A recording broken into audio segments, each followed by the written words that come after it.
was barely 6 in the morning when I opened my door and realized my world had been turned upside down. I stepped outside with a steaming cup of coffee, expecting nothing more than the usual sunrise over my fields, but found a letter pinned to my porch railing that changed everything.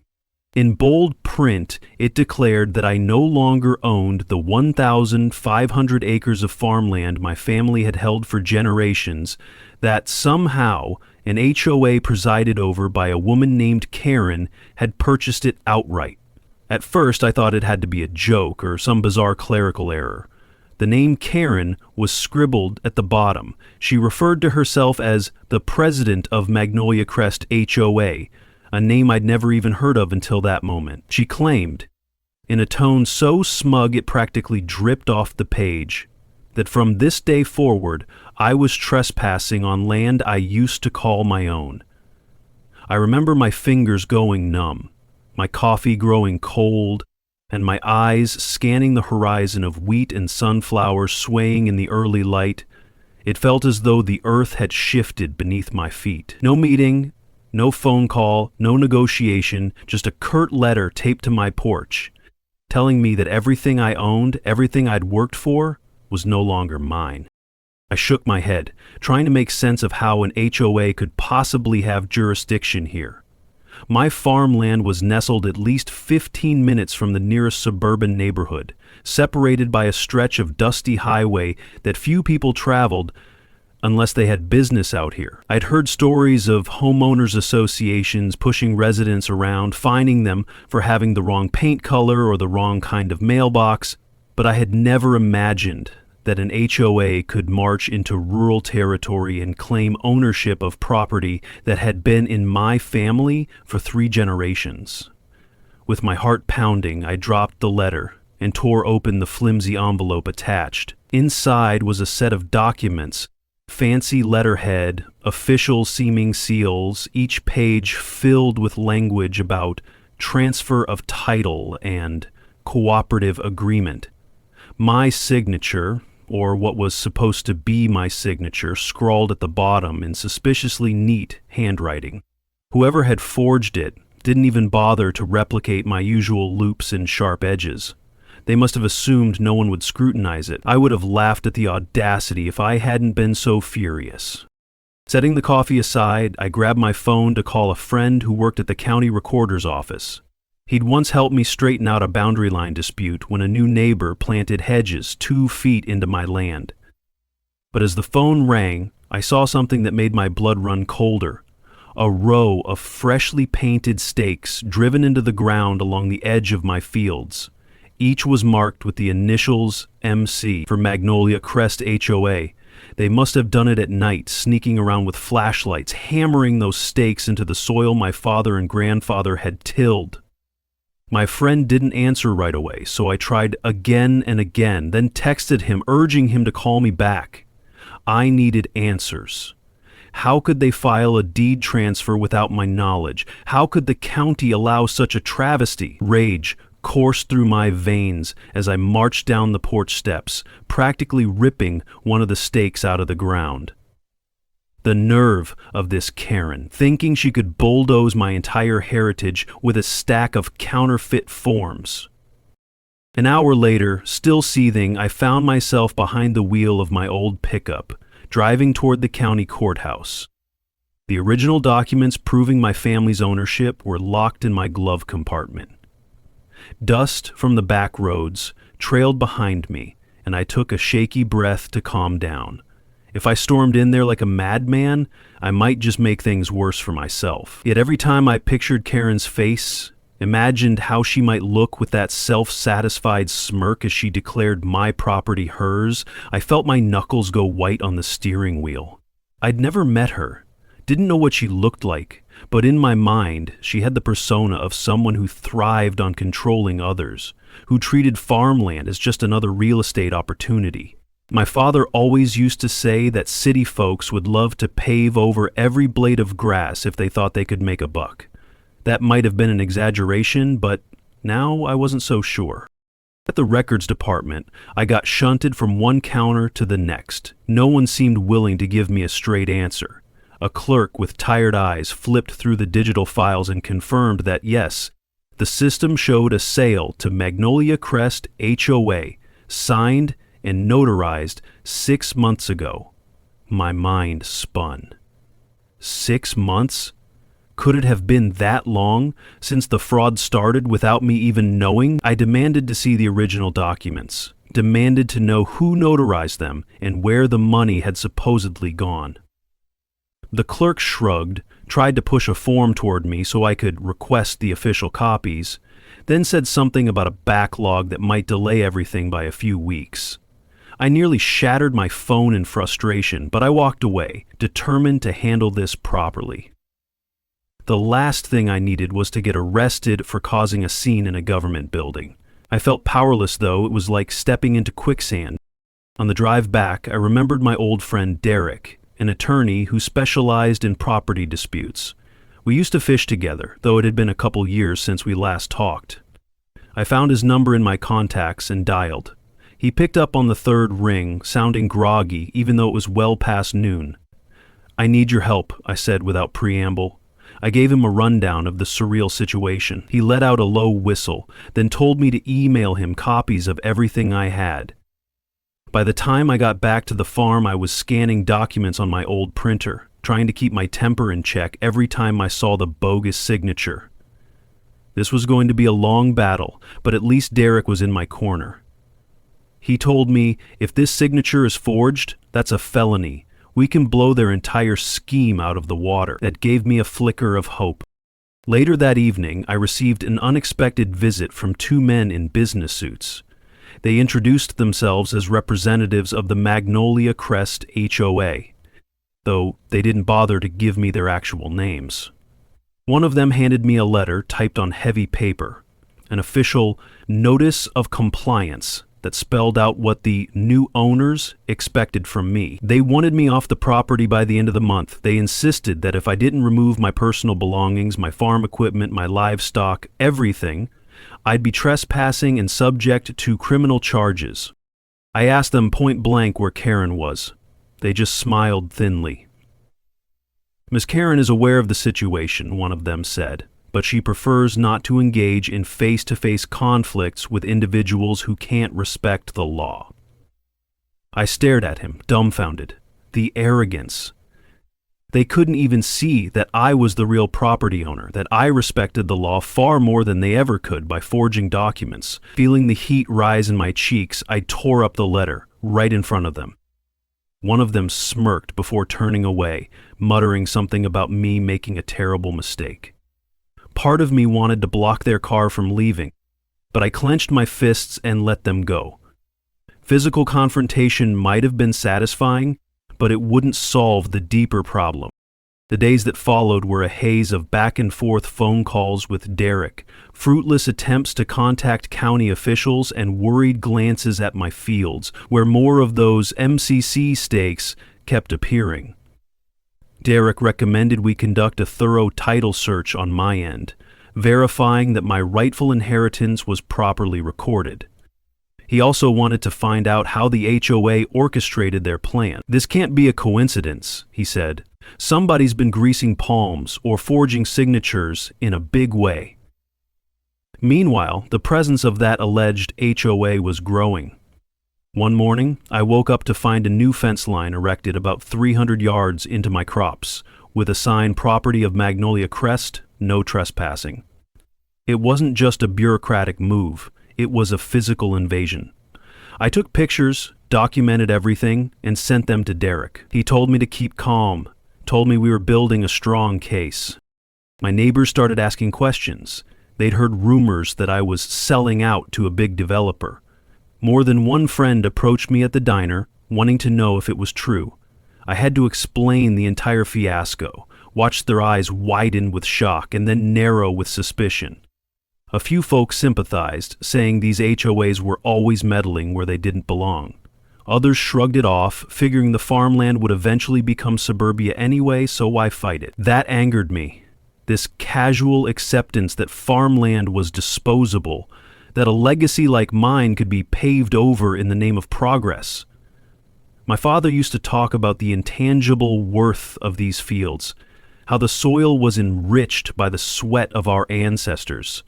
Now, some con artist with a gavel and a notary stamp wanted to reduce it to a line on a real estate listing.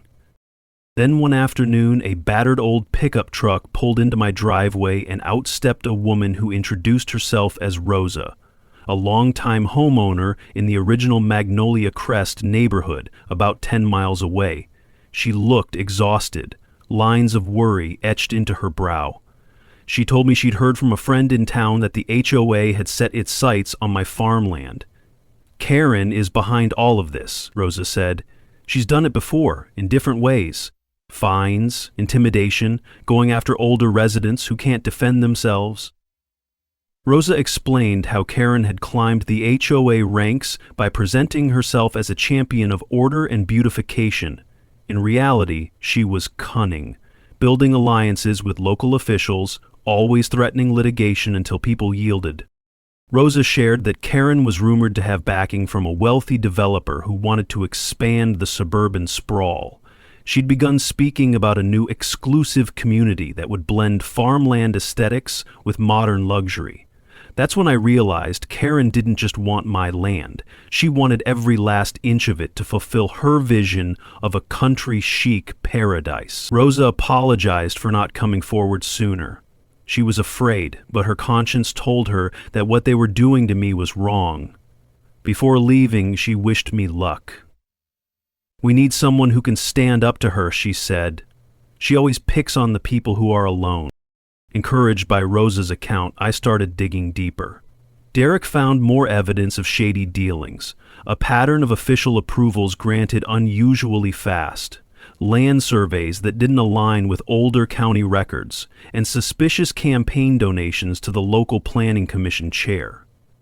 We suspected that Karen or her associates had forged my signature on a sale contract, bribed a notary to stamp it as genuine, and somehow convinced the county to push it through. Derek told me that if we could prove forgery beyond a doubt, the entire house of cards would come crashing down. So he hired a handwriting expert, someone with forensic experience, to analyze the signature. While we waited for results, Karen's associates continued their offensive. They plastered my roadside fence with notices, claiming I was in violation of HOA guidelines for storing large farming equipment in open view, as if it were a suburban cul-de-sac, not 1,500 acres of farmland. Their arrogance was maddening. But the more they pushed, the more determined I became. I dedicated hours each night to scouring the dusty old boxes of documents my father had left me, hoping to find every scrap of proof that these fields had always been ours. Newspaper clippings, letters from my grandfather, a tattered blueprint of the property lines from half a century ago. Anything that could reinforce my claim. I remember one night reading a letter my grandfather had penned to his brother, describing how proud he was to finally own a swath of land with rich soil and plenty of water. The letter talked about his dreams for the next generation, how he hoped to pass on a living, thriving farm. My eyes stung a bit, thinking about how we'd come to this point, how one cunning woman could undermine that legacy with a handful of forged papers. A few weeks later, Derek called, with urgency in his voice. The forensic expert had concluded with near certainty that the signature was forged. Not only that, but the notary seal on the documents wasn't consistent with official records. This was the smoking gun. "We've got him," he said. "Now we just have to line up the case and blow it wide open." I felt a surge of relief, but also apprehension. Karen had money and connections. Forging a signature was no small crime, but if she'd bribed enough people, who knew how deep this rabbit hole went? Derek assured me that any judge with half a conscience would recognize the fraud if presented with expert testimony.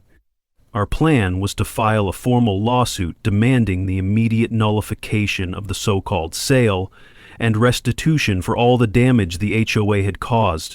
The next morning, while I was returning from the mailbox, where I collected yet another hostile notice, I spotted a figure near my barn, a woman with cropped blonde hair and a crisp blazer. She was pacing, phone to her ear, and as I got closer I realized it had to be Karen. My first inclination was to confront her, ask how she had the gall to trespass on my property. But I stayed back, half hidden behind the barn door, listening to bits of her conversation. She spoke about finalizing a deal and making sure the farmland is cleared before the next quarter. Her tone was clipped, confident. Then she hung up, turned on her heel, and started barking instructions at some man who stood nearby with a clipboard. "We'll push forward," she said, "no matter what that farmer tries." A twisted smile crossed her face as she gestured across my fields. I clenched my teeth and stepped out from behind the barn. "You're on private property," I said, voice shaking with controlled anger. She barely flinched. With a dismissive wave of her hand, she told me everything had already been settled legally. "You can't stop progress," she purred, "and you can't stop Magnolia Crest." I wanted to scream that she had no idea what we'd uncovered, that her entire scheme was about to collapse, but I held back, simply telling her to leave before I called the sheriff. She tilted her head, gave me a pitying look, then turned on her heel. That was my first face-to-face encounter with the woman who thought she could snatch my heritage for her suburban fantasy. By the time Derek filed the lawsuit and demanded an immediate injunction, Karen's operation was in full swing. She'd hired contractors to start surveying the property for roads and utilities. Heavy machinery occasionally rolled up near my fields, and I had to chase them off more than once, brandishing my phone and telling them I'd press charges for trespassing. Each time, they'd radio someone, then pack up and leave. I recognized that I couldn't physically guard every inch of 1,500 acres. They could do a lot of damage under cover of night. But Derek's legal actions finally began to make waves. One morning, a county official drove up, looking nervous, telling me that there'd be a formal hearing about the property dispute. I asked him if the county was finally waking up to the fact that they'd been complicit in a crime. He wouldn't look me in the eye. Word spread through our community quickly, and the local newspaper ran an article. Farmer accuses HOA of land theft. Courts to decide. Some folks began rallying around me, especially longtime farm families who feared they might be next. Others whispered that I was tilting at windmills, that HOAs and developers always win. I can't say I blamed them for thinking that. We'd seen enough farmland swallowed by suburban expansion over the years. But this situation was more insidious. It wasn't just a typical sale, it was a blatant act of fraud. Karen, though, continued to act as if she were untouchable. She posted flyers around town, framing me as a disgruntled ex-owner who was refusing to comply with a lawful purchase. She spoke about plans to beautify the region and create a vibrant residential community. I snorted every time I read her propaganda. There was one thing I knew, it was that farmland had a beauty of its own, one that didn't need her brand of so-called progress. Finally, the day of the first hearing arrived. Derek and I drove into the county courthouse together. My stomach churned with nerves. The hearing would address the immediate issue, the validity of the deed transfer, and whether the court should put a halt to all development until the matter was resolved.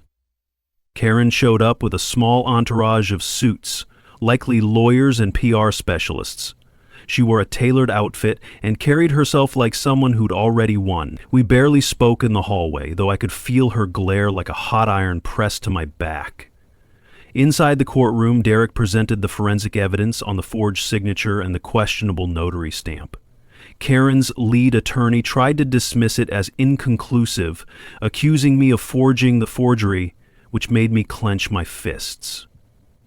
But the judge seemed unimpressed with that line of defense. He decided that there was enough probable cause to grant a temporary injunction, barring the HOA from continuing any further construction or land alterations. Karen pursed her lips in frustration. Her lawyer tried to argue, but the judge slammed the gavel, telling them that if the land might still belong to me, it would be illegal to keep building on it. Walking out of the courtroom, I felt a cautious sense of victory. This was just the beginning, but at least they were forced to stop encroaching on my fields for now. Karen stormed past me, not bothering to hide her scorn. I overheard her say to her lawyer, We'll find another angle. It made my skin crawl, because I knew she wouldn't just roll over. She'd spent months orchestrating this plan. She was too invested, financially and emotionally, to quit. The fight was on. Over the following weeks, Derek filed more documents, unraveling the bribes and backdoor deals that had paved the way for Karen's false deed. As the web of corruption began to surface, some of Karen's supposed allies backed off, not wanting to be caught in the scandal. Meanwhile, a handful of county officials started distancing themselves from her, doing damage control by providing us with the missing records. It seemed like the tide was turning in our favor. One late afternoon, as I walked the perimeter of my fields, I stumbled upon a group of men in dusty work clothes, picking up the Magnolia Crest boundary stakes. One of them approached me, apologized, and said they were just following orders but had learned about the court injunction. He admitted that Karen was pushing them to keep marking the land, injunction or not, but the crew didn't want to risk it anymore. "She's not paying us enough to break the law," he said, shrugging. It was a small moment of victory. Even her hired help realized they were on shaky ground. I helped them load the stakes into their truck. Once they left, I stood alone in the fading light, gazing at the farmland that, for now, remained secure. Around that same time, Derek uncovered something astonishing. My great-uncle had purchased an additional 200 acres beyond the 500 acres we usually farmed, part of a long-forgotten section of woodland. It had never been properly incorporated into the updated records, but the original deed from decades ago suggested it was still under my family's name. We had no idea if it would affect the current boundary dispute, but it painted a bigger picture. Karen might have been trying to claim even more than 500 acres. She could have run her developments right into the edge of those woods. "This woman wants it all," Derek muttered, shaking his head. We decided to keep that potential expansion in our back pocket until we needed it. Sure enough, the next court date brought a more intense showdown. Karen's lawyers tried to argue that even if the signature was forged, some implied agreement existed due to property tax records or county zoning approvals. Derek countered by showing that the taxes had always been paid by me, that the zoning changes were suspiciously rushed through, and that no official sale was documented with my legitimate signature. The judge leaned in, brows furrowed, and asked Karen's side if they had any evidence the signature was genuine. They stammered, referencing an anonymous notary who had disappeared. That sounded as fishy as a bucket of shrimp left in the sun. I saw the judge's jaw tighten. He looked at me, then at Karen, and said something about how forging property deeds was a serious offense, punishable by law. Karen kept her composure, but her face was pale. When the session ended, I almost thought she'd dart out the door. Instead, she approached me, asked if we could speak privately. I stepped aside in the hallway. She tried to mask desperation with a polite tone, offered to pay me a settlement if I would drop the case and let her keep part of the farmland she claimed. She had the gall to dangle what she called a generous sum. I refused, telling her that no amount of money would justify what she'd done. She stiffened, her eyes flashing with anger. "I'm just trying to do something bigger and better with this place than you ever could," she hissed. I laughed without humor, replying that bigger and better doesn't justify stealing. She threatened that if I drove her into bankruptcy, it would harm the families who had already bought into Magnolia Crest's expansion. I told her she should have thought about that before forging my name. As I walked away, I felt both vindicated and guilty. Vindicated because she was cornered, guilty because I knew some innocent buyers might end up losing their dream homes due to her deceit. The pressure on Karen must have been immense. Not long after, rumors circulated that she was linked to campaign finance violations for a local politician, and that her notary was under investigation for multiple irregularities. The entire operation was unraveling at the seams. Meanwhile, I noticed a change in the local sentiment.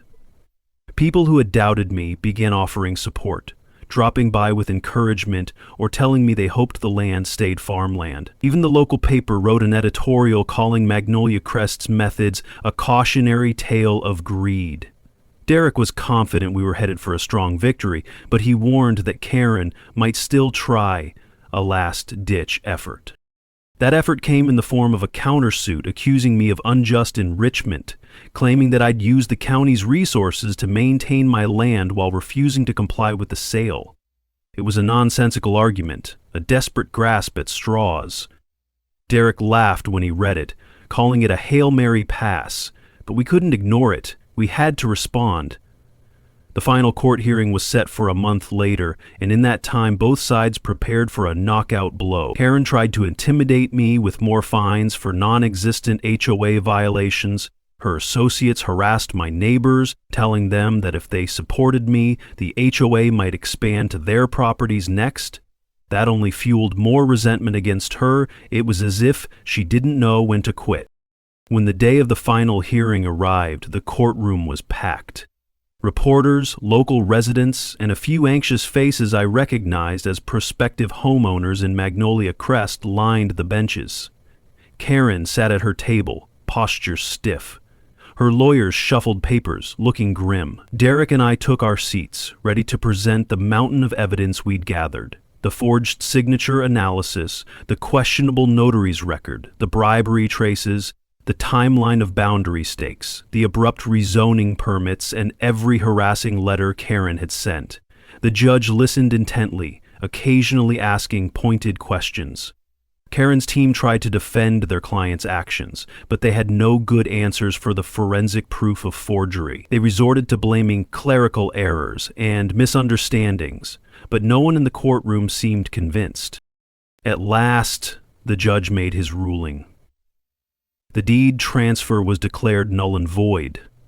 The farmland, my family's land, remained mine. The injunction was made permanent, prohibiting Magnolia Crest from any development on the property. Furthermore, the judge noted that the evidence pointed toward possible criminal charges, advising me that if I wanted to pursue damages, I could file in a separate civil claim. Karen's jaw tightened. She lowered her head, refusing to look at me as the gavel slammed. Whispers rippled through the courtroom. I felt an immense weight lift off my chest, and a flood of relief mixed with a surge of triumph. We had won. Karen's twisted dream of turning my farmland into a suburban sprawl had collapsed. But my story didn't end there. The next step was deciding how to handle the partial developments that had begun. Some half-finished roads and utilities spanned the edges of my acreage like scars. Derek told me that, legally, I could tear them all out or even demand ownership of any structures. I couldn't help thinking about the families who had wanted to move here. Some had bought into Karen's vision, signing pre-construction contracts. They were victims of her lies too.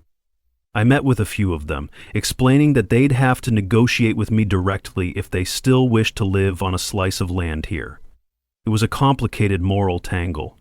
Some accepted my terms, which were fair but firm. They had to agree to respect the farmland's integrity, keep the property usage minimal, and not attempt to form any new HOA. Others walked away, furious, feeling cheated by Karen and by me. That stung, but I had to stand my ground. In the aftermath, Karen vanished from the public eye. I heard rumors that she faced charges for forgery and fraud, that she'd sold her own home to pay legal fees. The local news stations occasionally ran updates on the scandal, and the name Magnolia Crest HOA became a punchline for everything people despised about homeowners associations. Derek and I split a celebratory dinner the night the case closed, raising our glasses to truth and persistence. He joked that I should rename the farmland Karen's Folly as a reminder of the fiasco. I preferred to just keep calling it by the name my father had always used, Johnson Acres. Months later, as I walked through the fields at sunrise, I could still see traces of the upheaval. The removed stakes, the faint outlines of dirt where a new road was supposed to be, but the crops were flourishing, and the land felt like it was breathing freely once more. I thought back to all the documents I'd combed through, all the late nights spent planning with Derek, all the moments I doubted I could win against someone as well-connected and ruthless as Karen. I wondered how many others out there had lost battles like this, lacking the resources or the evidence to fight back. It reminded me that farmland wasn't just soil and plants. It was a tapestry of family histories, of labor and dreams. Letting someone steal that was unthinkable. Over time, a few families who had purchased homes in the nearest Magnolia Crest phases approached me to talk about stable arrangements for living adjacent to my farmland. I set up clear boundaries requiring that they acknowledge I owned the land and that no HOA would ever override my farming activities. Some were relieved, others disappointed that they couldn't enforce the suburban rules they were used to, but I remained steadfast. The farmland would never again be vulnerable to the whims of a power-hungry association. I even took the time to host a small harvest festival, inviting neighbors and local supporters to come see the land they had read about in the news. It felt good to celebrate, to share the produce of my fields, to show that the farmland was still alive and well. Young kids ran around picking sunflowers. Older folks reminisced about the simpler times when farmland wasn't constantly under siege from developers. That day ended with a sense of community that I had feared was lost. Derek sometimes reminded me that I could file a massive civil suit against Karen, seek punitive damages, maybe retire comfortably. But I found myself hesitant. Part of me wanted to see her held fully accountable, pay for the stress and losses she inflicted, not just on me, but on all the families she hoodwinked. Another part of me felt I'd already won a moral victory. My farmland was safe, and Karen's scheme lay in ruin. Pursuing more might be justified, but I worried it might drag me down further into a pit of legal wrangling and bitterness. In the end, I compromised by filing a modest claim to recoup some legal fees and property damage. The courts granted it, awarding me enough to cover Derek's costs and a bit more for repairs. My priority was to heal and move forward. Occasionally, acquaintances asked if I regretted not taking the bigger settlement Karen first offered. After all, she had dangled a significant sum of money, enough to buy another piece of land somewhere else. But each time I shook my head. This wasn't about the money. My family's roots ran deep here. Letting Karen buy me out would have meant surrendering a piece of our legacy. That's something you can't put a price on. I learned that the environment, these sprawling fields of wheat, corn, sunflowers, and the occasional orchard, meant more than just acreage. They were a living reminder of my ancestors' struggles and triumphs, a promise for future generations to keep tending the earth. That was the heart of why I fought so hard. Another lesson I learned was that bureaucratic corruption can spring up anywhere, even in a quiet county. The best safeguard is vigilance and a willingness to fight back when something doesn't smell right. Too many folks assume someone else will handle it, that they alone can't stand up to the machinery of government or powerful people. But sometimes you can stand up, and sometimes you can win. As the seasons passed, I watched the farmland flourish in the absence of Karen's meddling. The golden waves of wheat were joined by rows of tomatoes and peppers that I rotated through different fields. My father's old irrigation system got an upgrade, allowing more efficient water use and healthier crops. Life settled into a peaceful rhythm once again. Every so often I'd catch sight of a boundary stake that had been left behind, or see a patch of land where the bulldozers had chewed up the topsoil. It was a reminder of how close I came to losing it all. But it also gave me a sense of pride, knowing I'd protected what mattered. People occasionally sought me out to retell the story, perhaps hoping for a sensational tale of how I single-handedly toppled the big bad HOA. The truth was more complicated. I had help from Derek, from neighbors, from concerned citizens. There were moments of self-doubt, of near defeat, but perseverance and the truth carried us across the finish line.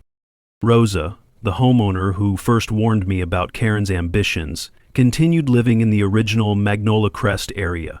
She stayed in touch, updating me on how the HOA was restructured after Karen's downfall. A new board emerged, supposedly more transparent and fair. Rosa thanked me for exposing Karen's corruption. I replied that I should be thanking her. If she hadn't had the courage to come forward, I might have been blindsided even more. She mentioned that some of Karen's old allies were trying to rebrand, spin the story as if Karen had acted alone. I wasn't surprised. That's how people avoid responsibility. But it didn't matter much. The courts saw the evidence. The fraud was undeniable, and Karen's reputation was ruined. If they wanted to pretend she'd acted alone, so be it. The important part was that they wouldn't be stepping onto my land anytime soon. In the quieter moments, I still wrestled with a faint sense of guilt over the families who'd lost deposits or whose dream homes never materialized. It wasn't my fault, but I felt a pang of sympathy. Derek reminded me that they could sue Karen as well. Presumably some had already done so, but a piece of me wished I could have prevented them from being duped in the first place. That's the downside of these big lot expansions. They lure folks with visions of idyllic country living, never mentioning that the land itself might be under shady circumstances. Going forward, I made it a point to talk to local officials about ways to protect farmland from unscrupulous HOAs. Maybe pushing for stronger regulations that prevent associations from encroaching on rural areas without clear, verifiable deeds. If my ordeal could spark some positive change, then maybe it was worth the pain. Eventually, I decided to take a short break from the farm, traveling to visit an old army buddy up in the mountains. For a few days, I left a trusted farmhand in charge, confident that the threat from Karen's side had collapsed. While I was away, I breathed in the pine-scented air, hiked trails that led to clear lakes, and reflected on how close I came to losing everything. Nature has a way of putting things into perspective. By the time I returned, I felt rejuvenated, more determined than ever to maintain my father's legacy and maybe even pass it on to the next generation if I was fortunate enough to have one. The farm was still there, waiting for me, steadfast as always. A fresh coat of paint on the barn and a new stretch of fence was testament that life goes on, that we rebuild. News of Karen's legal troubles continued to filter through the grapevine. Some said she reached a plea deal, others claimed she fled the state. I didn't pay too much attention. I wasn't out for revenge, just for justice and to keep my land. If she faced jail time, that was for the courts to decide. My main focus was on ensuring that no other Karen would ever walk in, flash false documents, and claim ownership of my fields. That meant updating my records, making digital backups, and forging relationships with honest county officials who valued farmland preservation. Derek teased me that I was becoming a local activist. I told him maybe we needed more farmers who were activists. After all, if we don't stand up for our land, who will? Sometimes I look back at how quickly this all unfolded. One day I was calmly harvesting wheat, thinking about next season's planting. The next, I was facing an existential threat to my entire livelihood. It taught me that vigilance is crucial. Any time you see a red flag, you'd best investigate it, because there might be a scheme afoot that could upend your world. It also taught me something about community. Without Derek and the support of neighbors, I would have felt alone against Karen's well-funded operation. But once people realized what was happening, they rallied behind me. Even the local diner took my side, refusing to serve the HOA's survey crews once they learned they were there without permission. That sense of solidarity reminded me that while corruption exists, so does a collective conscience that can be stirred to action. Now each new sunrise over Johnson Acres feels like a quiet celebration. I take my coffee onto the porch, watch the light spill over the wheat fields, and remember the day I found that cursed letter pinned to my railing. It's strange how adversity can deepen your appreciation for something you once took for granted. The farmland hasn't changed much over the years. The rows of crops shift with the seasons, but the soil remains the same. Its lifeblood flowing through my hands every time I dig a shovel into it. I walk the furrows, thinking of my grandfather, imagining how proud he'd be to see that we stood our ground. If he were here, he might say something about the spirit of the land, how it endures longer than any scheme or contract, and he'd be right. I wonder if Karen ever thinks about what she did, if she's capable of remorse, or if she'll spin the narrative to paint herself as the victim of some misunderstanding. It doesn't matter much now. The important thing is that the farm remains intact, its rightful ownership restored. The heavy tension of not knowing if each day would be my last on the land has faded.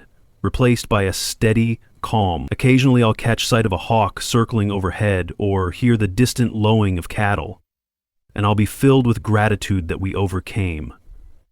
My biggest hope now is that our victory sets a precedent, discouraging other unscrupulous HOAs or developers from trying similar stunts. Let them see that farmland isn't just an open invitation for exploitation. Behind each acre stands a family's heritage, a piece of local history, and the natural environment that deserves respect. Whenever I recall the frantic nights flipping through documents, scanning old deeds, double-checking signatures, I can't help but grin at the irony. Karen and her associates gambled on the assumption that nobody keeps impeccable records, that rural folks might not have the resources to defend themselves in court. They guessed wrong. My father, bless his foresight, had insisted on organizing everything after he nearly lost a small parcel to a boundary dispute decades ago. I might have grumbled back then about his obsessive filing system, but that meticulousness became our shield against Karen's big con. There's a life lesson in that, too.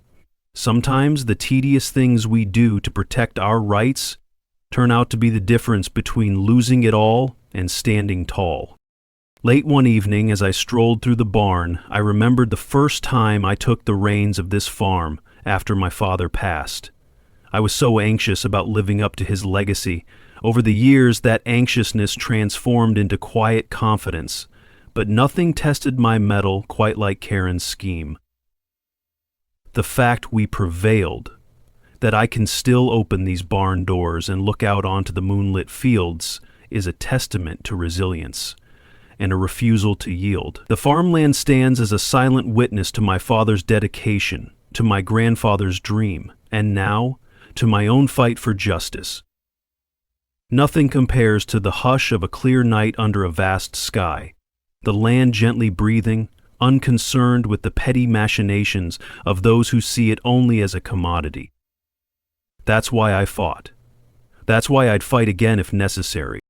When people asked how I managed to keep my cool in the face of such blatant fraud, I tell them I didn't always keep it. There were moments my anger boiled over, moments I considered taking the law into my own hands. But I remembered my father's advice. Losing your temper in a crooked game only makes you lose faster. So I channeled that anger into evidence gathering, into legal strategy, into a determination that overshadowed any intimidation tactics. I sometimes reflect that maybe Karen underestimated me, because I'm just a farmer in her eyes, not a polished corporate type. That was her mistake. Farmers know how to endure storms, how to plant seeds that might take a season to yield results, and how to protect their land with unyielding determination. A year after the final ruling, Derek and I stood at the edge of the northern field, where the orchard meets the open range, and he commented on how peaceful it was. No more construction crews, no more boundary stakes, no more strange SUVs circling the property, just the hum of insects, the rustle of leaves, and the occasional groan of a tractor in the distance. We reminisced about the insane roller coaster ride of that legal battle, from the first forged letter to the final triumphant day in court. Derek said something about writing a book on the fiasco, maybe calling it The Farmer and the Fake HOA. I laughed, telling him he could handle that if he wanted. I had a farm to run. Yet a part of me understood the urge. This story might serve as a warning or a beacon of hope for others in the same predicament. After Derek left, I lingered under the shade of an old oak, letting the dappled sunlight play across my face. I silently thanked the land itself for standing with me, for having that quiet strength that outlasted all of Karen's illusions. Then I returned to the farmhouse, already thinking about the next day's tasks, feeding the livestock, checking the irrigation lines, and maybe building a new shed where the old fence had stood. Life moved on. The farmland remained. Through every challenge and betrayal, it endured, and so did I. If there's a single message I'd share with anyone who finds themselves up against an impossible injustice, it's that truth can prevail. Maybe not swiftly, maybe not easily, But with enough grit, you can reclaim what's rightfully yours. And sometimes, in standing your ground, you discover a deeper respect for your own roots, for the traditions that shaped you, and for the community that rises to defend you when the storm hits. That's what this land taught me, and that's why, when I walk these acres, I walk with my head high, knowing no forged signature can ever truly steal a legacy bound to the soil.